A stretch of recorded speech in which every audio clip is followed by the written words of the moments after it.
Welcome to Brain Vision. Let's use theorem 8 from this section in the book to show that the function is differentiable. So here we need to look at the partial derivatives of f. Now go ahead and use the product rule to differentiate with respect to x. And then when you differentiate the log, the expression goes in the bottom, and then use the chain rule and multiply by the derivative of the expression inside the log with respect to x. That gives you y. Now this exists, one of the requirements is that it needs to exist near the point that we're considering, 2, 3. And the reason for this is, well, if you just go ahead and take x very close to 2 and y very close to 3, then xy is very close to 6. And so if xy is close to 6, then we can see that our partial derivative is defined, because this will be approximately natural log of 1, which is 0, and over here we'll just be dividing by a number close to 1. So we need them to exist, we've checked that, and we need this to be continuous at the point 2, 3. So the limit as x approaches 2, y approaches 3,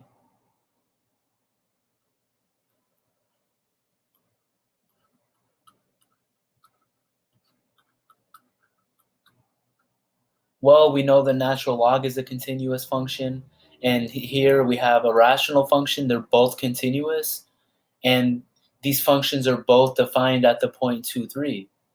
So this limit will just become ln of 6 minus 5, so just ln of 1, plus 6 over 1, and that's also equal to partial derivative 2, 3. So this gives us continuity of the partial derivative of f with respect to x. So similarly, we look at the other partial derivative, this time with respect to y. Now this time we'll have x squared and then xy minus 5.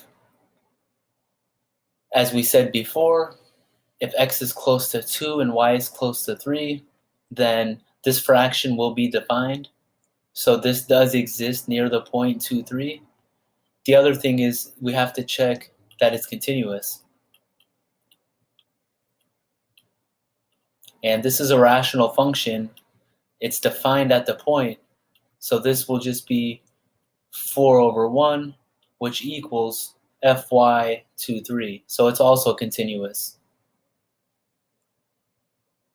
And so we've checked the conditions for theorem 8, so we can conclude, therefore, f is differentiable by theorem 8. So that resolves the first half of this question. The other half is to use the formula for the linearization. And so since I'm running out of some room here, let me just go ahead and write all of this stuff down and then record it on the next page. So going on to the next page. So here, let me rewrite that f.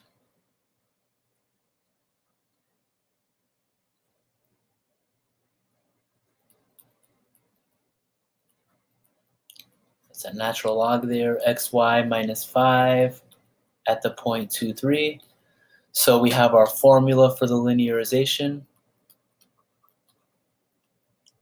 at the point 2, 3. So you plug in that point into f, you plug it into the partial derivative, multiply that by x minus 2, and then plug it into the other partial derivative, multiply that one by y minus 3.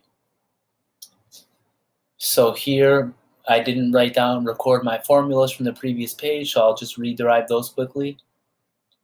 So this one was natural log xy minus 5 plus xy over xy minus 5. So that plug in the point 2, 3 there, and you get 6.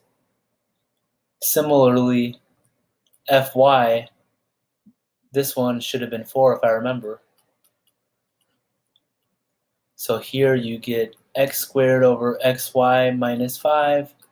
And yes, if you plug in 2, 3 there, you'll get out 4. And also, let's evaluate this one, f of 2, 3. That'll just be 1 plus 2 times natural log of 6 minus 5. Natural log of 1 is 0, so that goes away. And we're left over with just a 1 there. So we have 1 plus 6, x minus 2, plus 4, y minus 3. And this is our linearization of the function f at the point 2, 3.